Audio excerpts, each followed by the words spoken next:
Thank you, Mr. Speaker. I rise in support of my bill, H.R. 9495, the Stop Terror Financing and Tax Penalties on American Hostages Act, which has been the subject of political hysteria since the election of President Trump on November 5th. I want to be clear to my Democratic colleagues, most of whom supported Congressman Kustoff's legislation last April, about what this bill actually does. The bill does two things. It allows the IRS to waive penalties for late taxes on Americans held hostage abroad. While the IRS can waive penalties on the back end when the taxpayer returns home, this would allow them to do it on the front end to ensure that returning hostages and their families who have endured unimaginable hardship don't have the burden of having to deal with it upon return. It directs the IRS to revoke the tax-exempt status of a nonprofit found to be providing financial support to a terrorist organization. Right now, an entity must be deemed a terrorist organization itself to lose its tax-exempt status. This bill says that if a nonprofit provides material support to a designated terrorist group, they will also lose that status. This bill and parts of this bill has received strong bipartisan support on multiple occasions from this Congress. H.R. 9495 passed unanimously out of Ways and Means in September by a vote of 38-0, including and with the support of the ranking member, Richie Neal, along with Mr. Doggett. The portion of this bill to terminate the tax-exempt status of nonprofit organizations supporting terrorist groups, H.R. 6408, led by my fabulous colleague, Representative Kustoff, also passed unanimously out of Ways and Means last year as a standalone bill by a vote of 41-0, and the House passed it overwhelmingly by a vote of 382-11. That's resounding in my book. Legislation preventing the IRS from imposing fines and tax penalties on Americans held hostage upon their return was approved by unanimous consent in the Senate.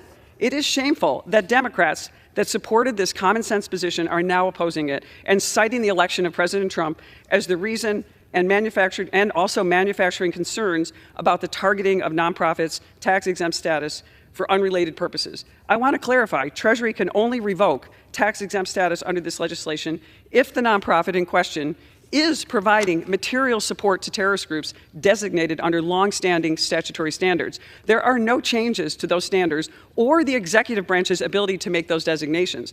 There is even an opportunity to cure included in this bill, where the organization can make reasonable efforts to recoup funds given to the terrorist organization, imagine that, given to a terrorist organization, and certify in writing to Treasury that they will not provide any further support to said organization, and they will not lose their nonprofit status.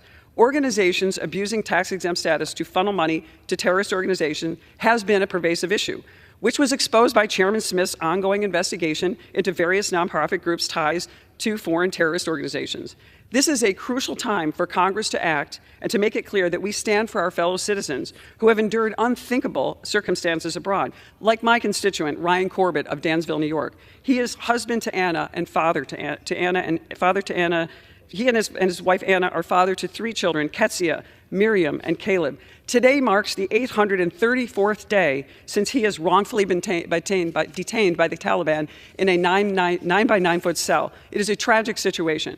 In closing, I urge my colleagues, especially my Democratic colleagues, not to put their hatred of President Trump, and I dare say Trump derangement syndrome, by the way, there's no vaccine and no cure that we know of right now for that, which is obvious from what we're seeing on the other side. And let's not put the needs of terrorist adversaries ahead of helping American hostages and their families, stopping the flow of cash to terrorists that are actively working to harm the United States by supporting H.R. 9495. I urge my colleagues to grab some common sense and allow this bill to pass and put some relief finally in the hands of the people who greatly need it, those in harm's way. Thank you.